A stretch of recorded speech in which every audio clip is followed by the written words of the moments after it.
Back in the day versus now, you don't see FAKs as frequently currently as you would back in 2008 all the way through maybe even 2016. It's just not as common. A lot of the reason being that, you know, carriers not only are taking a risk, but they're also depleting their margins on what the cost of the shipment is itself and what they're making after the fact. So FAKs back in the day were designed to be super aggressive. It was a cost break for, companies that were shipping maybe a class 175, and it was more of a density based item. So they'd ship anywhere from a class 175 to a class 300. And so an FAK, they might put in an FAK 175 for anything 150 to 300, or it might be a 175 for anything, class 200 to class 300. The issue with that is that it was more of a give and take too. So you would have this FAK that would drop your rate, but the carrier would make up for it on the backside with what kind of discount they were giving you. If it was a, Zarlite pricing or 1998 pricing tariffs, the rates were not as aggressive from a discount structure because that FAK came into play. And with that, accessorials is another thing that it impacts. So you would have companies, way back in the day that wanted super aggressive rates on accessorials or eliminating them completely, um, and then want that FAK as well. So what could have been maybe an 88% discount on a 1998 tariff is now a we'll say a 75% discount on a 2005 rate base. I think it's going to depend on the client and the origin points. So if you've got a client who has fewer origin points as opposed to a drop shipper who's picking up from multiple locations, carriers like to be able to pick up from just a couple of different locations. There's some efficiencies there. So being able to approach certain carriers that are a good match for the product that the client is shipping, and also it's in fewer locations, can we grind that price a little bit more? And you can still have a CSP and also be using the other carriers. I always like to have blended carrier model. I don't like having everything with one carrier. Carriers do this. Sometimes they're performing really well and often not. So it's good to be able to pull on that lever and have a backup for a backup. But that's usually when you're doing that CSP. So some of our clients have CSPs with certain carriers that also have our blanket rates turned on, so they're able to compare the rates within our TMS. So at a shipment level, they can see all the rates in one platform versus just having to go with their CSP rates. So they'll just go with the best cost carrier, depending if our blanket is more competitive than what their CSP is offering. Yeah, I mean, I think the real issue with the typical CSP process is a lot of the shippers we work with ship nationwide, right? They're not necessarily regional. So when you give, when you go out to bid with carriers and you're going to give them an entire data set, or we say give us a really good look at your freight spend, and if you're seasonal, give us the during the heavy season, so a carrier can really get a good idea of what your freight looks like. The problem is when you start to look at the CSP, most of the time you're going to give that CSP to one, two, maybe three carriers. And the problem is determining, since all these carriers aren't at the same table, it's kind of like a blind bid, right?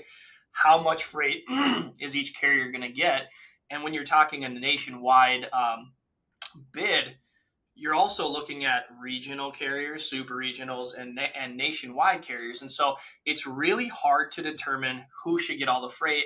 And if you start to mix that in with, we also have blanket settings, there is no guarantee that they're going to get any of the freight that they're potentially projected to get on that bid. So they're either they're going to bid themselves out because it's too wide of a range, the carrier is, and they're going to give you a higher price that's probably not as competitive, or they both look competitive. We sign on the bid and we make it active, and like you said, the carrier doesn't get what they thought they should get, and then there's going to be some sort of a consequence, whether there's they're going to raise the price the next year, or they're just going to cancel it. So I think the old way of doing that bid process is pretty archaic because it's just such a wide range. When you have data, and we can look at areas and lanes that specific carriers would be good fit on. We want to use regional carriers as much as possible in certain lanes. They're always going to be better than national pricing, most likely. But you can't have a regional carrier take all your freight when you ship nationally. That don't work.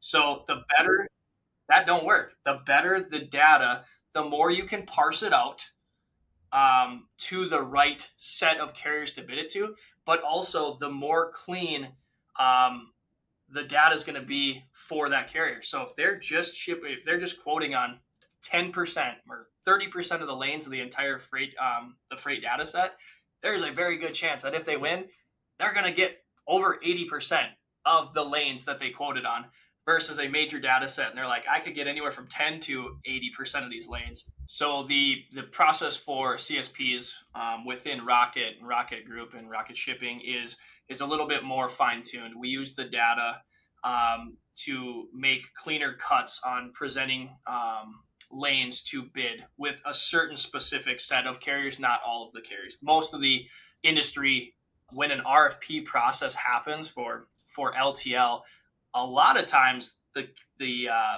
3PL or whoever's submitting the bid for that on behalf of that shipper doesn't even own the freight yet. They're speculating that they might get it, and they send this massive RFP off to legitimately any carrier that wants to bid it.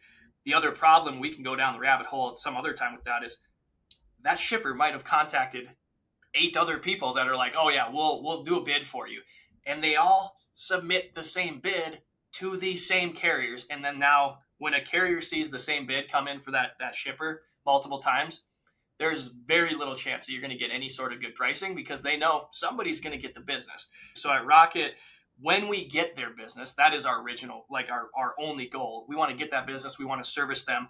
Then as we start to bring that data into the TMS and start to really be able to dive into it, we're going to look at specific lanes that, we're going to look at specifics of the overall freight spend that can use some buttoning up outside of a blanket rate and a direct rate, and start there and focus on those, and then focus on picking 1, 2, maybe 3 carriers that would fit that lane analysis really well, and start parsing it out that way. And we're going to get a much better result from a bid that is focused as opposed to a shotgun approach. If you're just doing the RFP, then you don't have any of that information. But because we're working from a set of real clean data, we can start to proactively identify where can we do better. We're starting to see a pattern. This is a good lane, or this is a good type of product to go to this type of carrier, and then send that data. I think that's the benefit, that we've got the information. If we want to serve our customers better, we need the carrier partners to trust us that when we bring them a bid,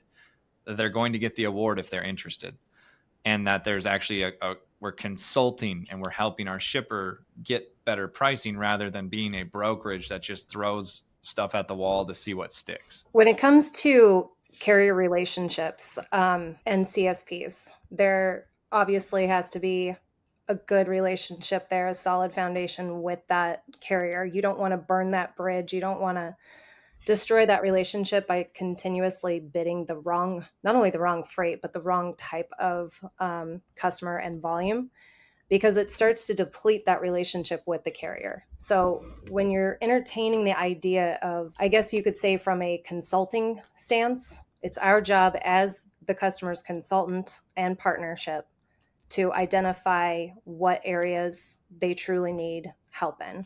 And so understanding the lanes that they are shipping in, the regions, more specifically the regions, so that we can, when we do go to bid, we can look at a combination of maybe approaching a national carrier as well as a regional, to offset the balance of the lanes that they're shipping in. And so being able to gather that data and produce it in such a way that is strategically laid out for the carrier, you're going to have a much higher success ratio. But on the flip side of that, you certainly don't want to bring bad data or a low volume shipper and basically promise the carrier the world if you know on the back end that your customer truly doesn't like that said carrier. So you really have to understand the ins and outs of each client that we work with, and what they need, what their customer base looks like, and what their footprint across the country looks like, so that you can better develop a plan of action when you do approach the carriers. I think the biggest problem in the industry for CSPs when a 3PL is going on behalf of a shipper to get a specific carrier, a tariff for them, is that most of the carriers have been burned before by third parties. And so it was the boy who cried wolf. They promised a big award. They didn't get it. They promised it would be class 125 average, and it ended up being class 175, and it didn't operate. So that sales rep got his hand slapped because the OR was 120. He had to go and reprice it. All of these different variables.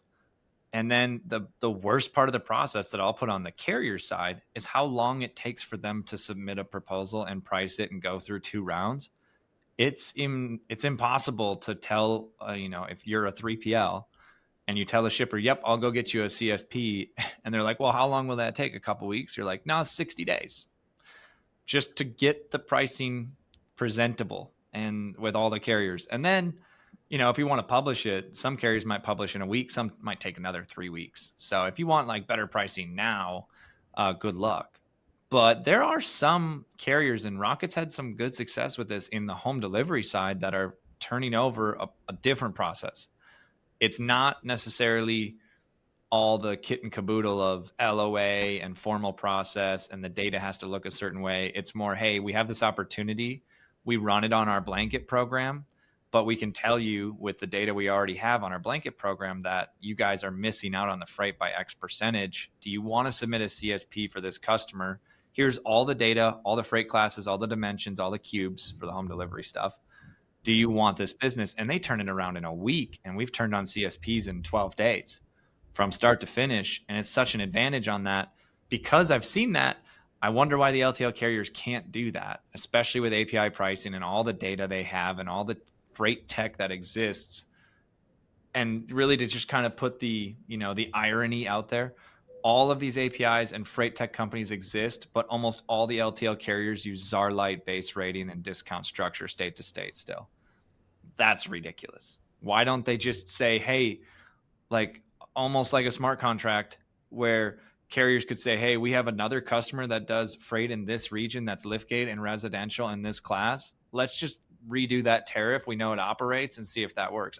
Maybe there's carriers doing that, but most of them are just going through a custom pricing program every time with every new set of data, and it slows everything down. And I kind of think the LTL carriers don't mind that it's slow when they're working with the 3PL partners. The best time of year to submit a CSP in the LTL world is typically right after the first of the year. So you start planning at the end of Q4 and compiling your data and your strategy. And then once January, February rolls around, that's really when the carriers tend to be the hungriest. That's when they're going to be at the best position to be able to want to bid on that freight. Because you just came off a holiday season. It's a little bit slower. They've readjusted their margins on their end. They've implemented rate increases. And so there's no better time than right after the first of the year inside of Q1 to get that CSP submitted. Yeah, especially if you can go through a local sales rep who's like looking at the quota he has to hit for the whole year, and January through March is just the doldrums. It's actually winter for LTL carriers. I think they got lucky the last 4 years, 3.5. COVID, pandemic, boom, started to taper off, yellow, bang.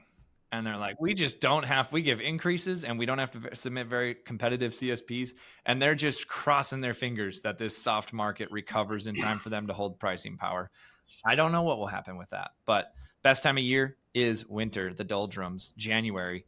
I will say one little piece of advice just for the whole team. We don't want to submit it at the new year. We want to already be having the conversations with the carriers in December about what accounts we're going to bring them. We want to just tickle their fancy a bit. And all of this is even more important for our like Metro, SIVA, Pilot, Seco, AIT, Team Worldwide.